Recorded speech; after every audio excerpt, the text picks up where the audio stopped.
So our next topic in issue of share capital is issue of share for cash at par.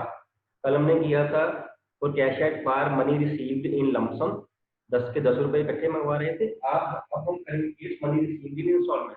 ये जो share का price है company ने इकट्ठे नहीं मंगवाया है, कंपनी ने उसको इंस्टॉलमेंट्स में 2-2, 3-3 रुपए करके मंगवाया है। जैसे हमने कल भी बात करी थी, इसमें फर्स्ट स्टेप है एप्लीकेशन का, सेकंड स्टेप है अलॉटमेंट का और थर्ड स्टेप है कॉल का।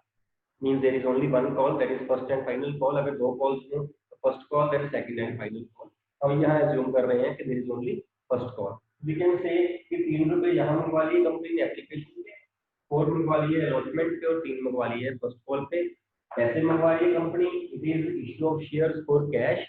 फेस वैल्यू जो है that is equal to issue price 10 है, that is at par, meaning and money is being received in installments. तो money is being received in installments. ऐसे इकट्ठे नहीं मंगवा, लमसम नहीं ले रही है। फाइन। यहाँ पे कितने स्टेप्स बनते हैं? 3 स्टेप्स, और हर स्टेप की 2-2 एंट्रीज, 2-2 एंट्रीज हर स्टेप की। करें स्टार्ट। पहला स्टेप तो जो सेम ही है जो हमने कल एंट्रीज करी थी एप्लीकेशन की, इसकी नरेशन लिखिए। फर्स्ट स्टेप लिखिए for application money received, for application money received entry बन जाएगी आपकी bank account debit to share application, bank account debit to share application account. कितनी अमाउंट के साथ? अब 3 रुपीज के साथ एंट्री आएगी पर शेयर ₹3 के साथ, क्योंकि हम सिर्फ 3 रुपए मंगवा रहे हैं एप्लीकेशन में, सिर्फ 3 मंगवा रहे हैं। यहाँ पे सिर्फ एप्लीकेशन लगाना है, अलॉटमेंट के साथ में लगाना है। सपोज कंपनी ने 1 लाख शेयर इशू किए हुए हैं, say the number of shares are 1 lakh, the price here, the amount here will be 1 lakh shares पे 3 रुपीज के हिसाब से ₹3 lakh। ये एंट्री सेम है जो लमसम की एंट्री हमने कल करी थी, उसमें बस ये था कि bank account debit to share application and allotment था। यहाँ पे bank debit to share application है बिकॉज अमाउंट है वो इंस्टॉलमेंट्स में जा रही है। सेकेंड एंट्री जो है एंट्री नंबर 2, उसका लिखिए heading for application money transferred, for application money transferred.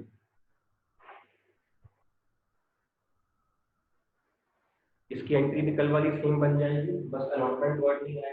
Entry बनेगी share application account debit to share capital account, amount again will be 3 lakh. जितनी अमाउंट से यहाँ शेयर एप्लीकेशन क्रेडिट होगा अगली एंट्री नंबर 2 में, उतनी ही अमाउंट से यहाँ डेबिट होगा। एंट्री हमेशा सेम रहेगी। Bank debit to share application, application money received, application debit to capital, application money transferred. ये एंट्रीज 2 है एप्लीकेशन के स्टेप। ठीक है, एंट्री नंबर 3 लिखी है। अब हम अलॉटमेंट के स्टेप की बात कर रहे हैं। हर एक स्टेप पे 2-2 एंट्री है। अलॉटमेंट में फर्स्ट लिखिए for allotment money due, for allotment money due. उसकी एंट्री, ये एंट्री नंबर 3 लिख रहा हूं इसको। एंट्री बनेगी share allotment account debit to share capital account, share allotment account debit to share capital account. पर शेयर अमाउंट की अलॉटमेंट की ₹4 और नंबर ऑफ शेयर्स कितने थे हमारे? 1 लाख। तो ये अमाउंट आएगी इसके हिसाब से 4 लाख के साथ। Being allotment money due on 1 lakh shares at the rate ₹4 per share. Fine. Then आपकी बनेगी नेक्स्ट है for allotment money received, for allotment money received.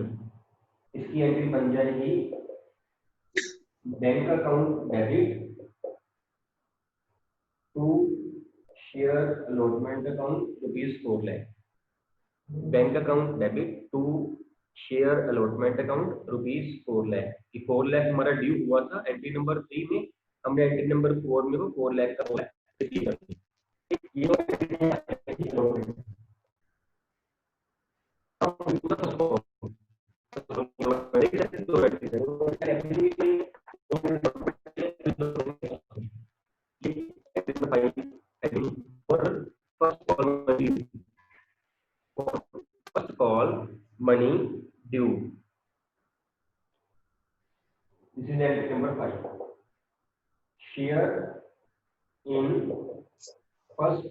and final call going to debit to share capital account.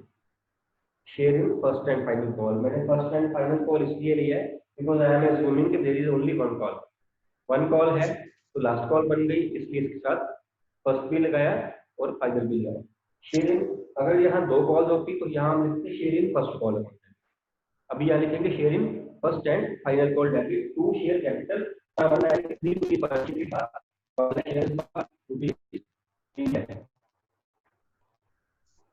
Done. ठीक है. And entry number 6 for first call money received and first call money received, इसकी entry बन जाएगी bank account debit to share in first and final call. Bank account debit to share in first and final call.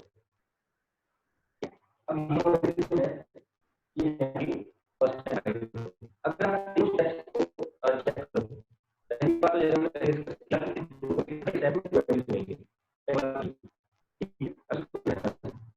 करना आपके लिए पहली बात तो हर step पे वैल्यू होगी. दूसरी बात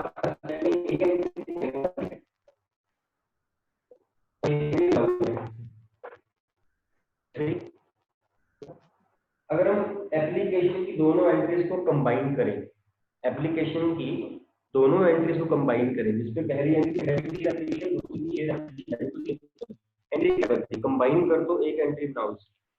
ये हमने कल भी डिस्कस किया था. फर्स्ट दो एंट्रीज, दोनों एप्लीकेशन की एंट्रीज को कंबाइन करो, इसको क्या एंट्री बनेगी? 1 2 account debit to share capital. हाँ जी रिपीट कर दो बेटा. Bank account debit to share capital. Bank debit to share capital. तो शेयर एप्लीकेशन के साथ शेयर एप्लीकेशन डेबिट कैंसिल हो गया, बचा गया bank debit to share. Allotment की एंट्री भी ऐसे ही कंबाइन करना, अलॉटमेंट की दोनों एंट्रीज कंबाइन करना. Bank account debit to share capital. Allotment debit बचा गया bank debit to share capital. ऐसे ही फर्स्ट कॉल की एंट्री भी कंबाइन कर दो. Bank account debit to share capital account. First call cancel debit bank debit to share capital. आगे क्या हो रहा था जो हमने कल किया था सम, उसमें 10 रुपए इकट्ठे लेके आ रहे थे. एंट्री बिजनेस पैसा लगाने की हो रही थी. यहाँ वो 3 रुपए 4 रुपए 3 रुपए के हिसाब से एंट्री बनी हुई है. नेट इफेक्ट वही रहेगा. पैसा बिजनेस में आ रहा है बैंक डेबिट और कैपिटल बन रही है capital credit. Liability increase this करेंगे, एंट्री बनी. ठीक, पहली बात ये. तो एंट्री आपको लर्न करना सौखा हो जाएगा, मतलब ये हो गया. और आप देखो एंट्री देखो जो बैंक वाली एंट्रीज हैं, bank debit to share application, bank debit to share allotment, bank debit to share first and final. Bank debit करिए और रिसीव करते वक्त, और दूसरा अकाउंट जो सी मनी आप रिसीव कर रहे हो, एप्लीकेशन रिसीव कर रहे हो एप्लीकेशन अकाउंट, अलॉटमेंट रिसीव कर रहे हो अलॉटमेंट, कॉल मनी कर रहे हो तो कॉल. ठीक, जो नॉन बैंक ट्रांजैक्शन है, नॉन बैंक वो कौन सी है? Share application debit to share capital, ये एप्लीकेशन की थी. Allotment debit to share capital, ये अलॉटमेंट की है. First and final call debit to share capital, ये first and final call. Credit share capital ही होना है, डेबिट का होना है जो वाला जिस स्टेप की बात कर रहे हैं. एप्लीकेशन की बात करें application debit to capital, allotment की बात करें allotment debit to capital, first call की बात कर रहे हैं first call debit to capital. यहाँ तक मैं क्लियर हूँ? यहाँ तक डाउट? ये एंट्रीज लर्न करने के लिए एंट्रीज एक्चुअल में 6 नहीं है, वो एंट्रीज 2 ही है. सिर्फ जिस स्टेप की हम बात कर रहे हैं वो उस स्टेप का नाम आ जाएगा. एंट्रीज आपको वही लर्न करनी है ना. अगर एप्लीकेशन की बात करें वहाँ एप्लीकेशन आ जाएगा. अगर हम अलॉटमेंट मूव कर जाते हैं तो एप्लीकेशन वर्ड काट के अलॉटमेंट वर्ड लिख देना. अगर फर्स्ट कॉल की बात करते हैं अलॉटमेंट काट के फर्स्ट कॉल वर्ड लिखते हैं. एंट्रीज वही रहेगी, कैपिटल वहीं पे ही है, बैंक वहीं. ठीक है. अब तीसरी बात जो है, एप्लीकेशन के एंट्रीज में बैंक वाली एंट्री पहले है, अलॉटमेंट में फर्स्ट कॉल में या सेकंड कॉल इसके बाद हो उसमें बैंक वाली एंट्री बाद में है. ये भी याद रखना है ना. वहाँ बैंक वाली एंट्री पहले है. वहाँ बैंक वाली एंट्री पहले क्यों है? तो जब कंपनी ने एडवर्टाइजमेंट करी न्यूज़पेपर में, टीवी पे, कहीं भी कि जिसने शेयर्स परचेज करने हैं वो इतने पैसे 3 रुपए के हिसाब से पैसे भेज दे मेरे को. सपोज मैंने 1000 शेयर्स परचेज करने हो तो मैं 1000 × 3 करके मैं 3000 rupees I will send to the company. आपने से 10,000 शेयर परचेज करने, आप 10,000 इंटू 3 करके 30,000 रुपीज आप भेज दोगे। फर्स्ट इनिशिएटिव किसका है? आपका है। पहले आप भेजोगे पैसा, है ना, पहले आप भेजोगे पैसा, सारे भेजते रहेंगे भेजते रहेंगे भेजते रहेंगे, और कंपनी ये एंट्री पास कर देगी एट लास्ट डे कि इतना पैसा मेरा रिसीव हो गया, ये पैसा मेरे पास आ गया। उसके बाद कंपनी उस पैसे को कैपिटल में ट्रांसफर करेगी, उसके बाद करेगी। उसके बाद जब कंपनी नेक्स्ट स्टेप पे मूव करेगी तो फिर वो अखबार में ऐड नहीं देगी, वो ये नहीं सबको बोल सारे ही आके मेरे को अलॉटमेंट मनी दो, ऐसा नहीं कहेगी। वो कहेगी जिस जिसको शेयर मिल गए हैं, जिन्होंने अप्लाई किए थे उनको शेयर्स अलॉट हो गए हैं, वो पैसे भेज दें। पहले पैसे कंपनी मांगेगी, इसलिए ड्यू की एंट्री लिखी है वहां पे, है ना, first allotment money due, allotment due. यहाँ पे अलॉटमेंट में और फर्स्ट कॉल में जो इनिशिएटिव है वो कंपनी का है। पहले कंपनी मांगेगी पैसे कि पैसे दे दीजिए, फिर शेयर होल्डर बाद में पे करेगा। यहाँ पे शेयर होल्डर बाद में पे कर रहा है, वो अप्लाई कर रहा है कि ये लीजिए पैसे, मेरे को शेयर्स दे दीजिए। एप्लीकेशन वाले स्टेप पे पहले शेयर होल्डर पैसे भेजेगा, अप्लाई करेगा, उसके बाद कंपनी बोलेगी कि आपके पास इतने शेयर दिए हैं ना आपको, आप उसके हिसाब से इतने पैसे मेरे को भेज दीजिए, अगली कॉल भेज दीजिए। मीन्स जहाँ पे इनिशिएटिव शेयर होल्डर का पहले है, दैट इज एप्लीकेशन, वहाँ पे बैंक वाली एंट्री पहले आएगी अलॉटमेंट वाले केस में, और फर्स्ट कॉल या सेकंड कॉल वाले केस में बैंक की एंट्री बाद में आएगी, बिकॉज कंपनी पहले पैसे ड्यू करेगी, रिसीव बाद में करेगी। वहाँ कंपनी पहले रिसीव कर रही है, ठीक है, ये बात भी फाइन। एंट्रीज भी लर्न हो जानी है। जिस स्टेप की आप बात कर रहे हो, शेयर एप्लीकेशन, एप्लीकेशन जो अलॉटमेंट या फर्स्ट कॉल लगा दीजिए, और कंबाइन करके आप देखना एंट्री नेट एक ही बन रही है, bank debit to share capital, है ना। और अमाउंट जो है जितने शेयर इश्यू किए हुए हो इनटू पर share amount of that particular step. अगर हम 1 लाख शेयर इश्यू कर रहे थे, एप्लीकेशन में 3 रुपए थे, हमने एंट्री एप्लीकेशन में 3 लाख के हिसाब से, अलॉटमेंट 4 रुपए थी, 4 लाख बन गया, हम 4 लाख की थे। फर्स्ट कॉल 3 रुपए की थी, 3 लाख बन गया, हमने फर्स्ट कॉल की एंट्री भी 3 लाख रुपए से करी। ठीक है, ये बात सही है। ठीक, लिखिए एक सम लिखिए, मैं लिखवाता हूँ आपको। एक किसी को वर्ड याद है, हमने बैलेंस शीट करी थी, एक वर्ड आया था कॉल्स इन एरियर्स, ये मेरे को बता दो। Yes, sir. Call in areas. ये आपने अभी जो एग्जाम दिए लास्ट टाइम उसको भी आपने ये पढ़ा होगा, कॉल्स इन एरियर्स। ये क्या होता है? ये क्या होता है? 1, जिसने हैंड रेज किया है वो कोई और है, और जिसने यस सर कहा था वो कोई और था। दिव्यांशी की आवाज नहीं थी तब। यस दिव्यांशी, बताना बेटा क्या होता है? तो जब शेयर्स की मनी जो है वो ड्यू हो जाती है उसको हम कॉल इन एरिया, जो ड्यू हो जाती है, जो ड्यू मतलब हमने जो रिसीव नहीं करते हम शेयर। यस, अब कंप्लीट आंसर। जो मतलब पैसे कंपनी ने मंगवा लिए हैं लेकिन शेयर होल्डर ने भी नहीं दिए, the money which has been called up by the company but has not been paid by the share holder. Suppose आपने इस कंपनी के 10,000 शेयर परचेज कर लिए, है ना, आपने एप्लीकेशन भी पे कर दी, अलॉटमेंट भी पे कर दी, कंपनी ने आपको नोटिस भेजा कि 3 रुपए के हिसाब से आप फर्स्ट कॉल के पैसे भेज दीजिए। कितने पैसे भेजने थे आपने? 3 रुपए के हिसाब से, आपके पास 10,000 शेयर है, सपोज 30,000। 30,000 भेजने थे, कंपनी ने रिसीव कितने करने थे? 3 लाख, 3 लाख, है ना, जिसमें से उसने 30 आपसे लेने थे, बाकी सबने भेज दिए, आपने नहीं भेजे। जो उसने भेज दिए बाकियों ने, उसका बैंक डेबिट हो गया 2,70,000 के साथ। जो आपने नहीं भेजे हैं वो है calls in arrears. Calls in arrears वो है जो मंगवाए गए थे शेयर होल्डर के, you being a share holder has not send the money. तो जो आपने पैसा नहीं भेजा, है ना, वो भी वो वही शेयर होल्डर, वही जो है वो कॉल्स इन एरियर्स। ठीक है, मेरी बात समझ आ रही है? Calls in arrears is that amount which has been called by the company but has not been paid by the shareholder। एक सम लिखिए, इसमें हम कॉल इन एरियर्स की बात भी करेंगे। सम लिखिए, a company issued 1 lakh equity shares of 10 each payable as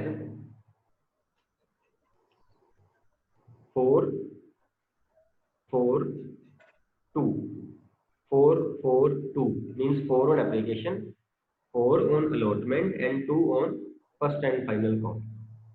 4 on application, 4 on allotment and 2 on first and final call. 10 रुपए हो गए पूरे शेयर के, 10 हो गए हैं ना पूरे फर्स्ट एंड फाइनल कॉल. आगे लिखिए all the shares were applied for,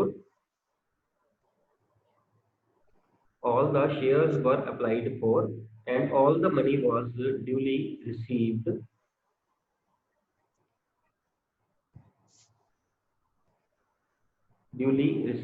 except from Mr.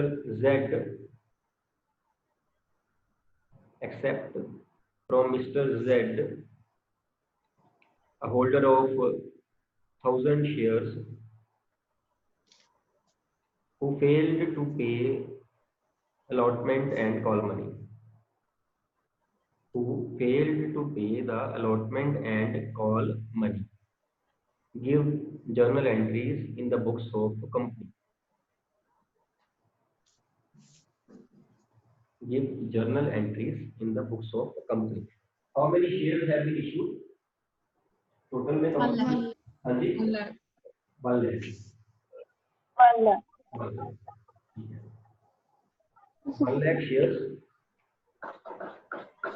एक शेयर 10 रुपीज का, 10 रुपीज पेएबल एज 4 and 2. ऐसे ही है. चैप्टर को हम आराम से करेंगे धीरे धीरे, है ना. धीरे धीरे करने में समझ भी आएगा, लेकिन कहीं कंसंट्रेशन आगे पीछे होगी तो फिर धीरे धीरे फिर आपको लगेगा फास्ट फास्ट होगा. ठीक. शेयर कितने इशू किए हमने? 1 लाख. 1 लाख 10 रुपीज का एक शेयर था, payable as 4 on application, 4 on allotment and 2 on first and final call. ठीक. इसमें से एक तो मिस्टर जेड था, उसके पास how many share he was having? Z 1000 share. ये जेड के शेयर थे. Mister Z he failed to pay the allotment and call money. उसने मींस एप्लीकेशन पे करी थी. एप्लीकेशन तो हर कोई पे करेगा तभी तो बनेगा शेयर होल्डर. उसने अलॉटमेंट भी नहीं पे करी, उसने फर्स्ट एंड फाइनल कॉल भी नहीं पे करी. मींस इसके कॉल्स एरियाज बन जाएंगे. Am I clear? ठीक है ये बात. फर्स्ट एंट्री आपकी होनी है, एंट्री सीक्वेंस यही हम लिखा होता है. फर्स्ट एंट्री बन जाएगी bank debit to share application. इसकी मेरे को अमाउंट बता दो. अमाउंट बता दो मेरे को. 4 lakh. 4 लाख. बिल्कुल ठीक. 4 लाख. बैंक 4 लाख कहाँ से आया? नंबर ऑफ शेयर्स इनटू पर शेयर एप्लीकेशन मनी. हर एक शेयर होल्डर ने 4 रुपए भेजने थे. 1 लाख शेयर्स की 4 लाख कंपनी ने रिसीव की. Then the company will transfer that money to share capital. Entry क्या बनेगी इसकी? Share application. Share application account debit to share capital. Amount 4 lakh. 4 lakh. Application हो गई हमारी. Then we'll move to the next step that is allotment. Allotment की first entry कौन सी बनेगी? Share allotment debit to share. Yes. Allotment due की entry बनेगी share allotment account debit to share capital. इसकी अमाउंट क्या आएगा? 4 lakh. 1 लाख शेयर्स 4 रुपीज के हिसाब से 4 लाख. अगली एंट्री कौन सी बनेगी? Bank share to share. Bank debit to share allotment. लेकिन यहाँ पे उसने कहा कि एक पर्सन था मिस्टर जेड. उसने कहा है he paid to the allotment money. Due कितना हुआ था हमारा? 4 लाख रुपीज. 4 लाख ड्यू हुए थे ना. और मिस्टर जेड ने जो हमें नहीं पे किया वो कितना नहीं पे किया? 4,000. This the amount of calls in arrears 4000. 4 रुपए मंगवाने थे, 1000 शेयर जेड के पास थे. तो हमें कितने पैसे मिले? फिर कितने रुपए मिले हमें? 396. तो बैंक में आएगा 396,000 calls in arrears. Debit 4,000 to share allotment. ऐसे एंट्री पास होगी. जो आपकी बेसिक एंट्री थी वो थी bank debit to share allotment. लेकिन शेयर अलॉटमेंट में आना है 4 लाख और बैंक में आना है 396. तो डिफरेंस जो है वो कॉल्स इन एरियर्स है आपकी डेबिट में आएगा. डेबिट में आएगा. हम कह सकते हैं हमारी एसेट बन रही है, पैसे हमने किसी से लेने हैं. या हमारी कैपिटल कम हो रही है, नहीं मिल रही तो कैपिटल कम हो रही है, डेबिट ही होगा। ठीक है ये बात। तनवीर ने हाथ खड़ा किया। तनवीर क्या आपसे बेटा पॉइंट पूछना, मैं तब थोड़ा फ्लो में था, मैं पूछ नहीं पाया था। तनवीर नहीं सर, वो इसकी वो पूछनी थी, वो इसकी जो होती है ना नीचे लिखते हैं वो बाय फॉर जो होता है कॉल्स इन एरियाज वाले। Narration narration yes sir. ठीक है, एक याद रखना पॉइंट सारे जने, यहाँ पे ड्यू जो है ना 4 लाख रुपीज पूरे करने हैं। जो ड्यू करने हैं ना वो पूरे करने हैं। ड्यू करने मीन मंगवाने तो सभी से ही है। कंपनी को पहले थोड़ी पता है किसने पैसे नहीं पे करने। ड्यू वाली अमाउंट कभी कम अमाउंट से नहीं होनी। हमें सब में पता है कि 1000 शेयर नहीं पे किए गए, उसके पैसे नहीं आए, तो हम ड्यू तो 4 लाख ही करेंगे ना। जैसे आप लोगों से स्कूल की फीस या ड्यू सबकी होती है, मंगवाती तो सबके ही है। वो तो लास्ट डे पे जाके चलता है पता किस किस बच्चे ने फीस नहीं दी, तब निकलती है ना कॉल दी एरियर्स। ऐसी कंपनीज में है, कंपनीज पैसे सबसे ड्यू करेगी लेकिन रिसीव जो करेगी तब जाके चलेगा पता किसने नहीं पे की। हाँ जी बुलीन। सर 396 वाला पॉइंट कहाँ से आया? ड्यू कितने हैं बच्चे पैसे? ये वाली अमाउंट 4 लाख रुपीस ये हमने लेने थे। कहता उसमें से जेड ने 1000 शेयर के पैसे नहीं पे किए, उसके पास 1000 शेयर थे, उसने पे करने थे 1000 इंटू 4000, तो 4 लाख ड्यू माइनस जेड का 4396 ये रिसीव की है हम। ठीक है गुरलीन, गुरलीन ठीक है?